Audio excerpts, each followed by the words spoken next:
Welcome to another episode of Bella in Your Business. My name is Bella Vasta, and today we are going to get into it. I had a really good question that was asked inside one of my communities, and it was, what are the trends that I'm seeing in the industry? And I came up with two, and one of my members came up with one that I completely agree with, and we're going to dive into it today.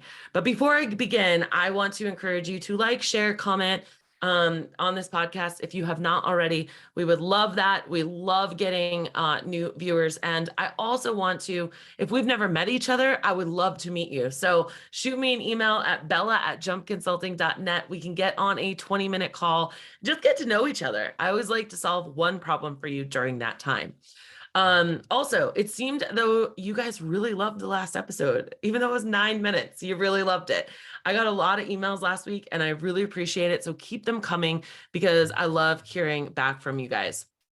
All right, so the very first one that I'm going to talk about is price increases. And I'm sure that makes sense to you. You've probably seen it happening around a lot. But the thing is that people are increasing prices because their profit margin's shrinking because, simply put, inflation and employee wages are going up, okay?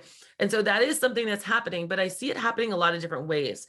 I want to remind you to stand in your power with it. Talk about your unique value proposition and why it's actually a great thing that your prices are increasing. Yeah, I really do mean it. There are ways to position yourself on this. Ways not to position yourself on this is a really long, boring, fluffy email that does not include the so what factor, and that basically is begging people to give you the permission to increase your rates, and then overwhelms them with a long menu of all the different rates. Don't do that. Don't do that. In fact, I would argue that you don't really need to send anything at all. Yeah, I mean it. I could show you what I mean if we work together, or like you're in the community and I can really go into it, but it's too much to go into the podcast here. The other thing is that when it comes to, reducing your costs, a lot of people need to look at their bottom line. They need to look at, like, where are you spending money where you're not getting your return on investment? You should get a return on investment on everything.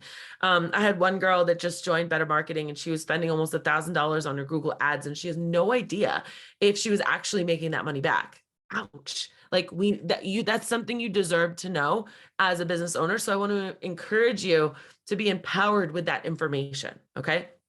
Ask for it. The other thing too, that kind of parlays into this price increase thing, is making sure that you're doing things as swiftly and smoothly as possible. I do not want you paying someone to do something for 10 hours that could be really done in 2 hours. Stop complicating it. I just literally got off a coaching call where someone was overcomplicating a system and she was like, that's it. I'm like, yeah, it's dog walking and pet sitting. It does not need to be that complicated. So think about that. And I want you to think about, how does that affect you? And do you feel like that trend is happening with you? The next trend that I see is virtual consultations. Now, I am so proud to say that back in April 2020, Marcus Sheridan, one of the leading sales coaches in the world, came in and basically broke it down and showed us all how to do virtual consultations. Now, would you believe it if I told you I actually had a lot of clients that are doing virtual consultations, and some are actually not even doing consultations. Oh, the blasphemy of that. I know. Don't get scared. Stay with me here. Before you completely reject it, I am going to challenge your thinking like I do all the time. If you are one of those companies that does not pride yourself on the special need cases or the fear cases or the heavy medication cases, right? You're just a dog walker and you do not want, and I mean that lovingly, and you do not want to try to save the world, right? You want to walk the nice dogs that are well behaved, that won't rip your dog walker's shoulder out of the socket. Then you can create a system where you almost don't even need it, or you charge a lot for it if the client wants it. Yeah. And you can also set it up so that the first visit is almost like a consultation, but not really. But if you have the right systems and processes and the right questions and the right onboarding for clients, you don't necessarily even need a consultation. But let alone, you could do a virtual consultation. You actually could be pretty effective. Okay. That's one good thing that came out of 2020, is that everybody is very fluent doing this now, where before they were like, I don't want to be on camera. Everyone's on camera now. It's just a way of life. Okay.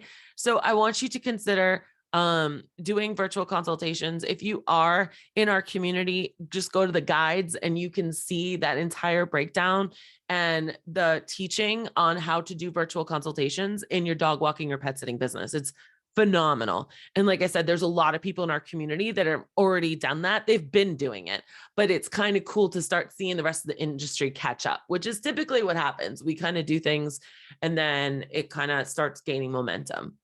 Now, the last thing I'm going to say is that Becky and Stephanie brought this up in our community, and they said they're seeing a lot of pet sitting dog walking companies also become dog training companies. And this is very true. It's something I deeply believe in.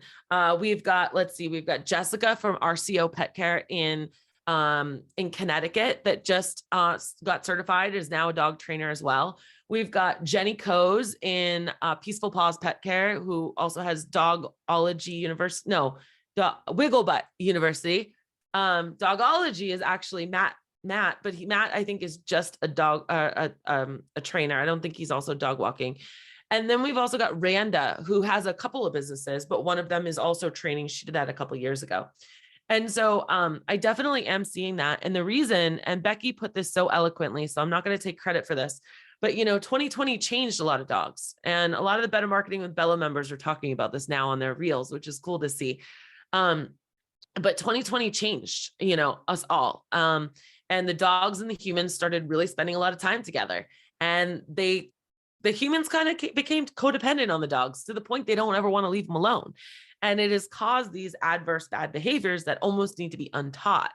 And so it's kind of cool to see these trainers come in and they get established with these pet parents and these dogs, but then they're able to continue their relationship for the duration of the dog's life by being their dog walker as well.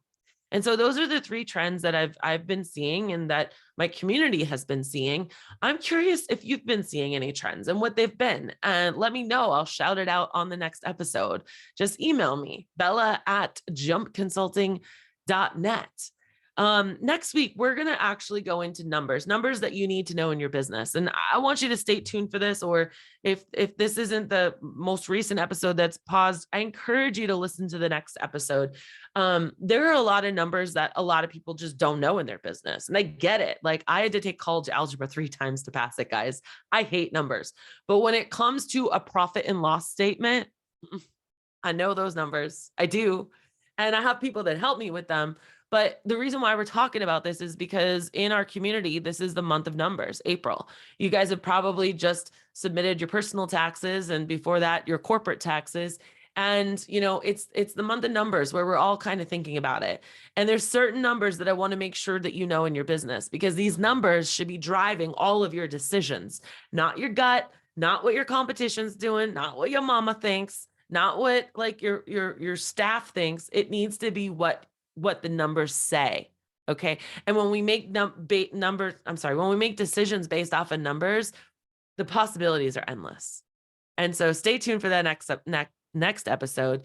In the meantime, if we have not met yet, I want to meet you. Email me, bella@jumpconsulting.net. Let's do a 20-minute call. I've heard from so many of you lately that you've been listening for a long time, and I love that. But don't listen in silence. Let's meet. I want to hear from you. I want to learn about your business. I want to know what you lay awake at night thinking about. Please email me and let's meet, bella@jumpconsulting.net. Until the next episode, I want you to remember that when life gets you down, always keep jumping. Bye now.